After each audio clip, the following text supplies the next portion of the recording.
Do you remember the moment they decided you were done? It wasn't just a rejection. It was an attempted erasure.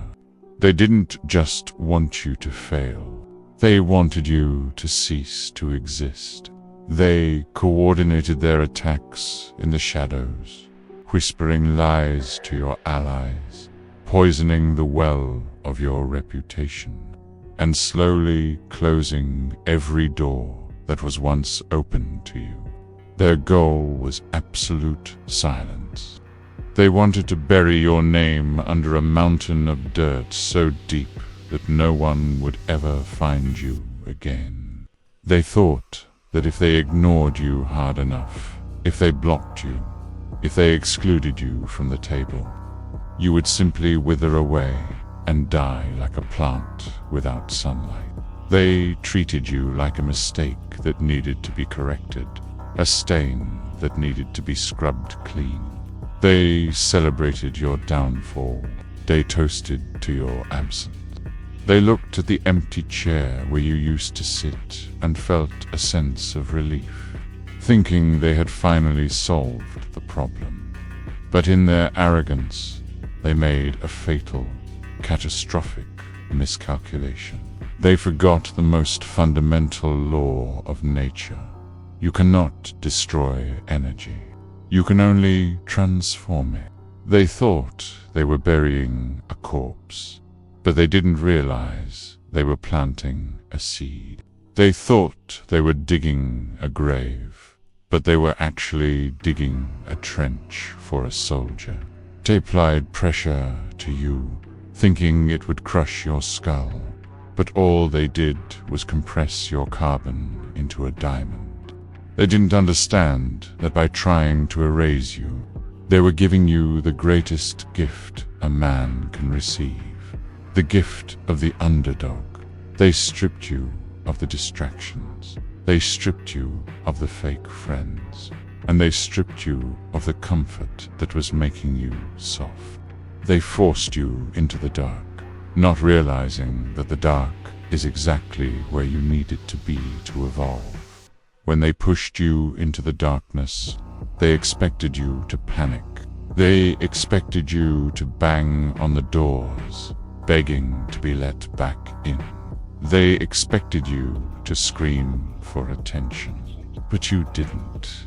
You went silent, and that silence was the first sign that their plan was backfiring. In that isolation, something terrifying began to happen. You started to grow, without the noise of their drama, without the constant need to please them. You finally had the time and the focus to work on yourself with a demonic intensity. The darkness became your incubator. While they were out there celebrating their victory, you were in the lab, sharpening your mind, hardening your body, and refining your vision. You took all the pain, all the betrayal, and all the humiliation they heaped upon you, and you used it as nuclear fuel. You didn't die. You mutated. You evolved.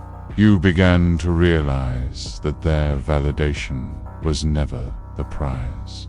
It was the chain. By cutting you off, they accidentally broke the chain. They set you free. They thought they were punishing you with solitude, but they actually gave you the luxury of focus. Build in the shadows. You built a new foundation, one that didn't rely on their approval or their resources. You learned to hunt alone. You learned to survive on scraps. You learned to navigate the void. They created a monster by trying to kill a man. They forced you to find reserves of strength you didn't know you had. If they had just left you alone, you might have stayed average. You might have stayed comfortable. By trying to destroy you, they forced you to become great just to survive. They pushed you into a corner, and the only way out was through the roof. Then came the second phase of the backfire, the mystery. By trying to erase you, by trying to scrub your name from history, they inadvertently made you the most interesting person in the room. Human psychology is driven by curiosity. We are obsessed with what is forbidden. When they stopped talking to you, when they banned you, when they tried to hide you, people started asking questions. Where did he go? Why are they so afraid of him? What does he know that they don't want us to know? Their obsession with silencing you actually amplified your voice. Their silence became a megaphone. You became a legend, a myth, a ghost story that they couldn't stop telling. Every time they tried to suppress you, they only drew more attention to you. It is the Streisand effect. The more you try to hide something, the more people want to see it. They made you forbidden fruit. People who didn't even know you before started looking for you, drawn in by the gravity of your absence. Your enemies became your unpaid marketing team. They kept your name in their mouths, spitting it out with venom, not realizing that they were keeping you relevant. They couldn't let it go. They were haunted by the fact that you hadn't cracked yet. They checked your profile more than your mother does. They analyzed your silence, looking for cracks, but found only armor. By trying to make you invisible, they made you larger than life. They wanted you to be a footnote in their story, but you became the headline in everyone else's. They didn't realize that in this world, hate is just as powerful a currency as love. And by hating you this much, they were making you rich in relevance. And now, we approach the moment of impact, the return. When you finally step back into the light, you are not the same broken thing they threw away. You are unrecognizable. You are the hydro-cut off one head, and two more grow in its place. You'll return with a vengeance that is not loud, but heavy. You don't come back begging for a seat at their table. You come back to flip the table over. You have built your own table now, constructed from the wood of the bridges they burned. When they see you, the color drains from their faces. They see the muscle you built. They see the wealth you accumulated. They see the peace in your eyes, peace they cannot disturb because they didn't give it to you. This is the ultimate nightmare for them, to realize that their attack didn't just fail. It accelerated your success. You are stronger because of them. You are wiser because of them. Their betrayal was the catalyst for your transformation.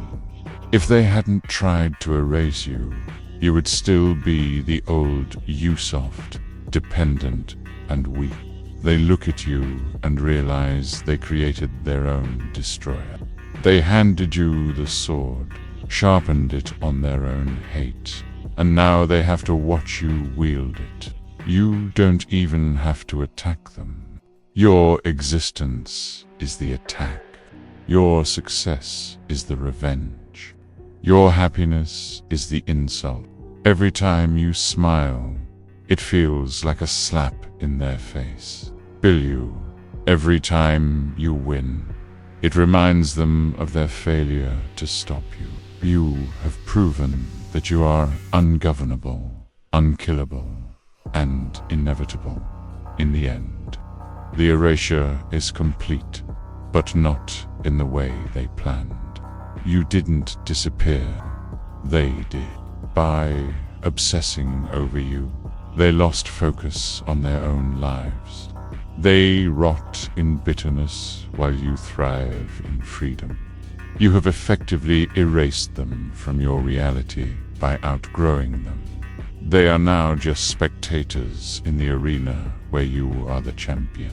They are forced to watch the you show for the rest of their lives.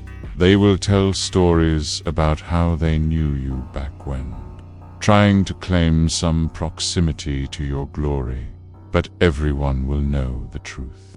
They will know that they tried to bury a seed, and now they have to live in the shadow of the tree. The irony is poetic. They wanted you gone, but now you are everywhere.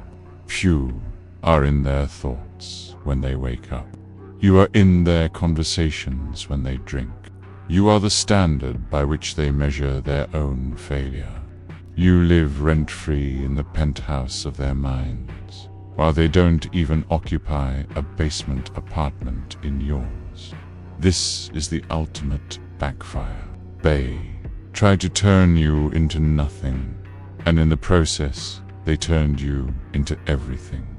You are the living proof that no weapon formed against you shall prosper. You are the glitch in their matrix. You are the one that got away. And as you walk forward into your destiny, leaving them in the dust, you don't look back in anger. You look back with a smirk, because you know the truth. You didn't beat them. They beat themselves.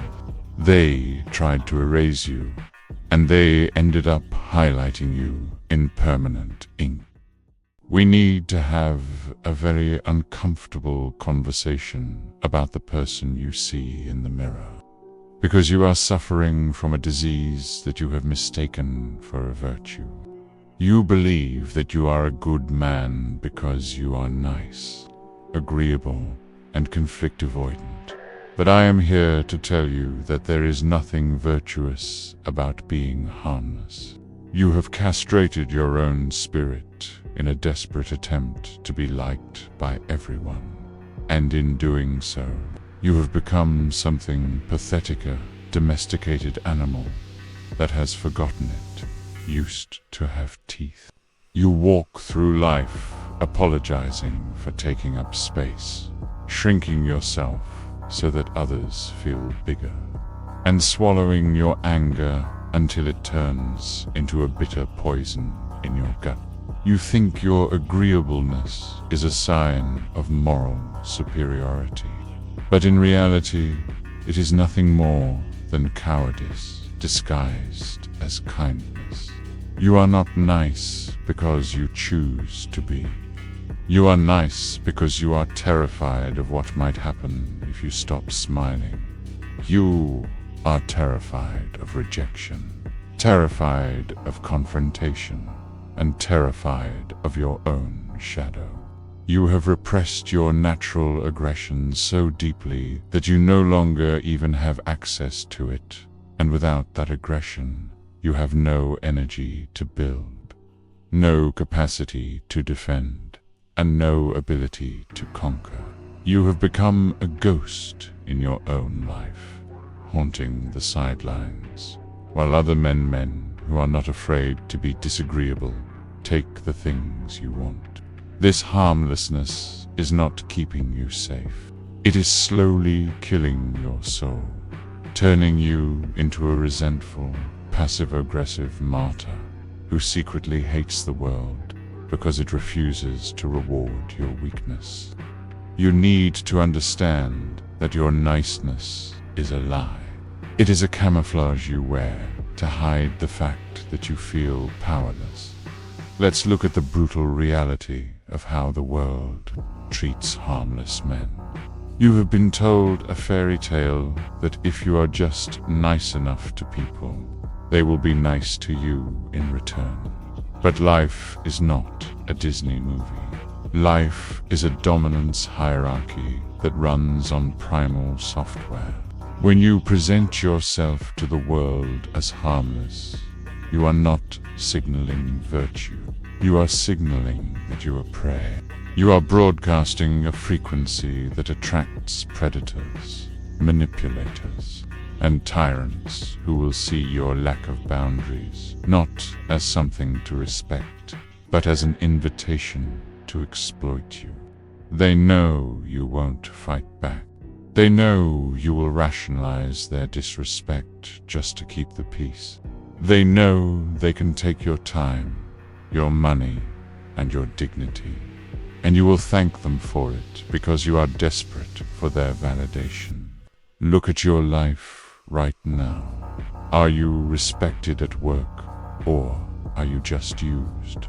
Are you loved in your relationships, or are you just tolerated because you are useful? People do not respect doormats. They wipe their feet on them. And the deepest tragedy is that while you are being walked all over, you are building a volcano of rage inside yourself. The most dangerous men on earth are not the outwardly aggressive ones.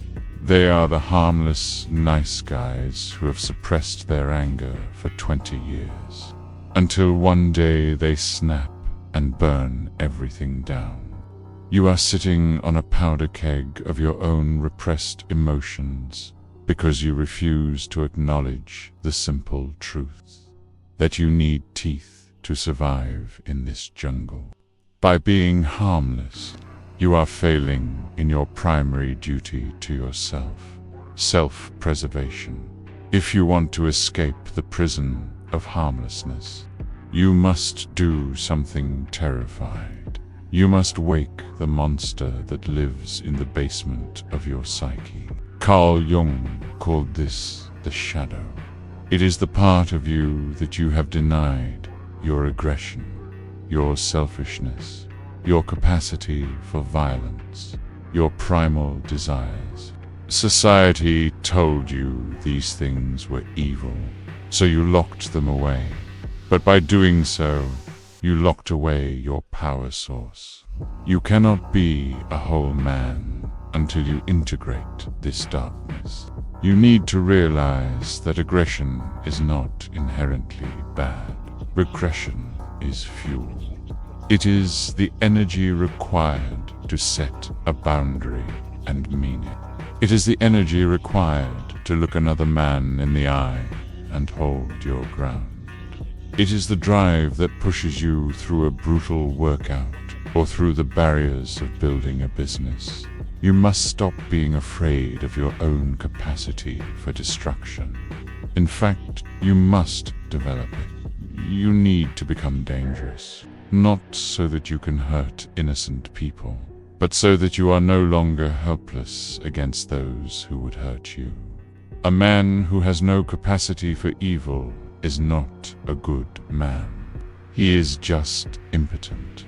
A true good man is a man who is fully capable of being a monster, fully capable of wreaking havoc, but who keeps that monster under voluntary, disciplined control. That is what true strength is. It is having the sword and knowing how to use it, but choosing to keep it sheathed until it is absolutely necessary. This is your ultimate evolution. You are moving from being a harmless victim to becoming a dangerous gentleman. When you finally wake the monster and integrate your aggression, a profound shift happens in how you carry yourself and how the world reacts to you. You no longer walk with the hunched posture of an apologist. You walk with the quiet confidence of a man who knows he can handle whatever chaos comes his way. You don't need to perform niceness anymore because you are no longer afraid. You become kind instead of nice. Niceness is rooted in fear. Kindness is rooted in power. You help others because you choose to, not because you feel obligated to buy their approval. People will start to treat you differently. They will sense the latent power beneath your surface. They will interrupt you less. They will listen more closely when you speak. They will respect your no because they sense the weight behind it. This is the paradox of power.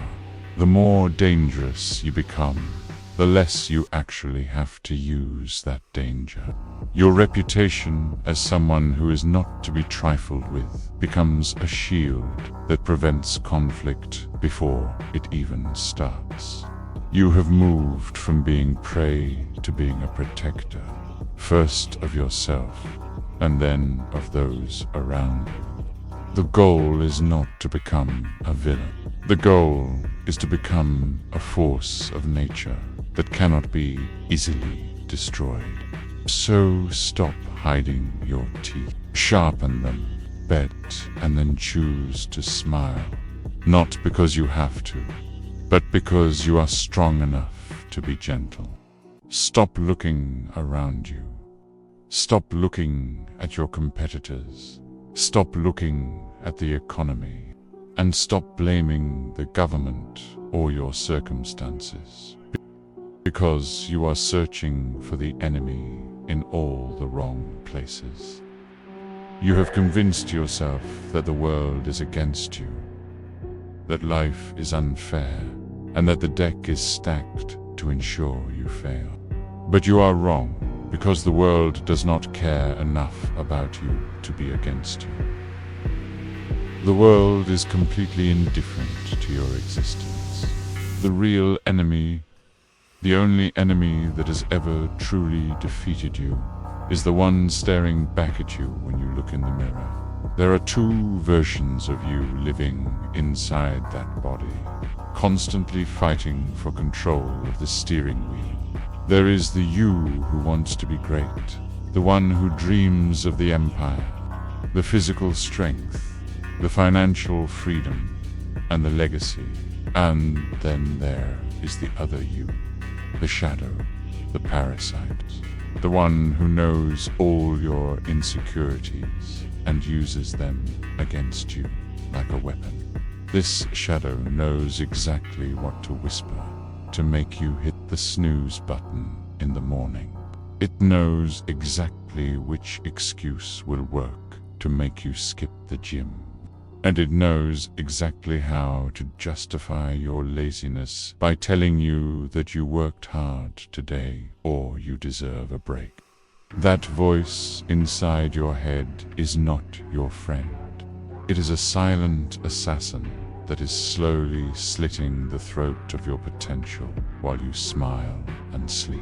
Every single day you listen to it, you die a little more. And if you do not identify this enemy right now, it will bury you in a grave of mediocrity. Have you ever asked yourself why you self-sabotage? Why you know exactly what you need to do to win it healthy? Train hard, work deeply, save money, yet you consistently choose to do the opposite. The blueprint for success is right in front of your face, yet you refuse to pick it up because the weak you is addicted to comfort and terrified of the unknown. Your brain is wired to keep you safe, not to make you a legend. So it prefers the safety of the cage you know over the danger of the jungle you don't. The weak you loves the dopamine of cheap entertainment. It loves the numbness of scrolling through social media. And it loves the feeling of being a victim, because victims do not have to take responsibility for their lives. Every time you set a high goal, the weak you starts plotting against you by creating anxiety, manufacturing doubt, and reminding you of every single failure you have ever experienced in your past. It screams at you, who do you think you are? And you are not special. You are just average, trying to drag you back down to the baseline. This is not just a bad habit. This is a civil war for the control of your soul. And if you look at your life honestly right now, If you look at your bank account and your body, you have to admit that the weak youth is currently kicking your ass. You are under the illusion that the battle is won in the big moments, under the bright lights, or when people are watching. But you are wrong, because the battle is won in the quiet, dark, miserable moments when nobody is there to clap for you. The real war takes place at 5 a.m. when the alarm screams and the weak you begs you to stay in the warmth of your bed, while the strong you demands that you get up and face the cold. The war is fought when you are exhausted after a long day of work, and the weak you tells you to sit on the couch and watch Netflix. But the strong you screams at you to build your business and secure your future. The war is fought in the gym when your lungs are burning and your muscles are shaking, and the weak you begs you to stop because it hurts. But the strong you forces you to do one more rep because that is where the growth lives. You need to understand that this war never ends. There is no peace treaty with laziness, and you do not defeat the resistance once and for all. You have to defeat it every single day until you take your last breath. Every single morning you wake up, the scoreboard is reset to 0-0, and nobody cares what you did yesterday. You have to win today, and then you have to wake up and do it all over again tomorrow. Most people get tired of this constant fighting, so they surrender. They let the weak you take the steering wheel, and they drift through life, comfortable but dead inside. Do not let that be your fate. So how do you kill the shadow? How do you silence the voice of weakness that has been dominating your life for years? You cannot argue with it because it is smarter than you. You cannot negotiate with it because it is a liar. So you have to crush it with the only weapon that works, which is absolute, non-negotiable discipline. Discipline is not motivation. Motivation is a feeling, and feelings are fickle garbage that will leave you when you need them the most. Discipline is the ability to do exactly what you hate to do, but doing it like you love it because you respect the mission more than you respect your mood. You have to stop listening to your feelings because your feelings want you to be fat, broke, and lazy. Your feelings are trying to kill your dreams. When you do not feel like working, that is the exact moment you must work. Because every time you override your feelings, you suffocate the weak you and strip it of its power. You need to become a tyrant to yourself. You need to be harder on yourself than any boss, coach, or critic could ever be. If you are easy on yourself, life will be brutally hard on you. But if you are hard on yourself, if you hold yourself to an impossible standard, life will eventually become easy tonight. I want you to go into the bathroom, lock the door, turn on the harsh light, stand in front of the mirror until you feel uncomfortable. I want you to look deep into your own eyes, past the lies, past the excuses, and past the persona you show to the world. And I want you to have a conversation with the enemy living inside you. Tell him, I see you. I know your tricks. I know you want me to fail so you can stay comfortable. But I am done listening to you. You need to make a formal declaration of war against your lower self. You need to tell yourself that from this moment on, there is no more compromise. No more I'll try. No more maybe tomorrow. There is only I will, and it is done. You are the protagonist and the antagonist of your own movie. You are both the hero and the villain, and the one who prevails is simply the one you feed the most. Stop feeding the fear. Stop feeding the laziness. Stop feeding the excuses, and start feeding the beast that wants to dominate. This is a confrontation you have been avoiding for years, but you cannot run anymore. You have to face him, and you have to break him. Imagine for a second the version of you that wins. The version of you that didn't quit. The version of you that didn't sleep in. And the version of you that didn't take the easy path. How does he look? How does he walk? How much power does he hold when he enters a room? And how much pride does he feel when he looks at his life? That version of you is not a fantasy. He is real. He is waiting for you, trapped inside a block of uncarved marble, waiting for you to pick up the hammer and chisel to carve him out. But the stone is hard, and the work is painful, and you have to strike the blow day after day after day, with no guarantee of success except your own belief. There is no cavalry coming to save you. There is no magic pill that will make this easy, and there is no guru who can do the push-ups for you. It is just you versus you, naked in the arena, with the whole world watching to see who falls first.